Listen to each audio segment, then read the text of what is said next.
Ziad Ebouna, procès jour 2. Le transformateur où sont morts Ziad Ebouna est un petit bâtiment carré, isolé dans la centrale. Malgré la chaleur intense, ils y ont survécu plus de 20 minutes. Pascal B., professeur des universités et avocat, est appelé à la barre. Le code de déontologie a marqué une rupture dans le fonctionnement de la police. Il devait rapprocher la police des citoyens. Elle n'est plus simplement là pour assurer l'ordre, mais aussi pour secourir la population en cas de danger. Moment très important du procès. Les parties vont entendre pour la première fois les messages radio. C'est le principal élément qui permettra de caractériser l'infraction ou non. Les policiers savaient-ils? Pouvaient-ils agir? Des enfants auraient été électrocutés sur le site EDF. Le Rincy, urgence!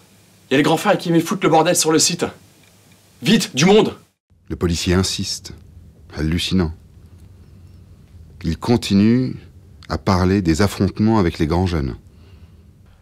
Cela fait une demi-heure que vous êtes sur place et vous ne nous avez donné aucune information sur les victimes. C'est accablant. Terrifiant.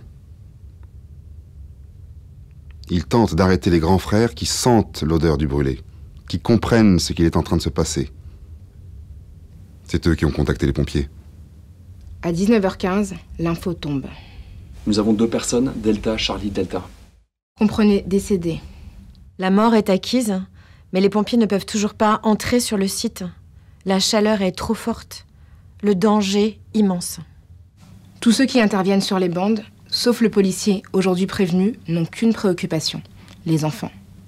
Les techniciens EDF indiqueront plus tard que le délai entre le départ des policiers et l'arrivée des pompiers aurait pu sauver Ziad Ebouna. Il est 20h02. On entend des cris désespérés des familles. Les policiers parlent de crise d'hystérie, de délire. C'est une violence hallucinante. Ils viennent d'apprendre la mort. Il est 20h05. Des jeunes arrivent et disent que les responsables, ce sont les policiers, aujourd'hui prévenus, qu'il faut les arrêter. 20h22, Tremblay en France, voiture brûlée. L'information court les banlieues et avec elle, l'indignation, la colère, la rage. Je peux vous assurer que personne, ayant entendu ces bandes, ne remettra en cause le sens de ce procès. On évoque désormais l'appel aux pompiers. La décharge a eu lieu à 18h11.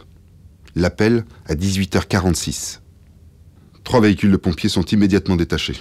Il faut voir le contraste avec la police, qui, elle, vient de se retirer. Les pompiers sont arrivés en courant. Un pompier s'est hissé au-dessus, il a vu un des corps des petits qui ne bougeaient pas, et puis il a dit « Ils ont grillé, ils sont morts. » Mouhitine a été sauvé par l'électrocution de Ziad Ebouna, qui l'a projeté dans l'air au moment où le courant passait dans son corps. Le président rappelle l'interrogatoire violent au lendemain sur son lit d'hôpital. Regarde le bordel que t'as foutu. Voilà les premiers mots que lui diront les policiers, présents malgré l'opposition des médecins. Il s'agissait d'un mineur hospitalisé dans un lieu où les visites ne sont pas autorisées. Moins de 18 heures après sa blessure grave, et après avoir assisté à la mort de ses 2 amis. On a reçu les familles au matin. Extrême douleur. Mais aussi extrême dignité. Nous sommes allés voir les jeunes pour leur dire que la France était en état de droit, que tout ce drame ne resterait pas inexpliqué.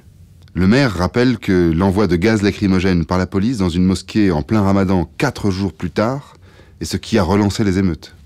L'absence de mots de compassion de l'État après la mort de Ziad Ebouna, l'absence de compassion après la mosquée ont été déterminants.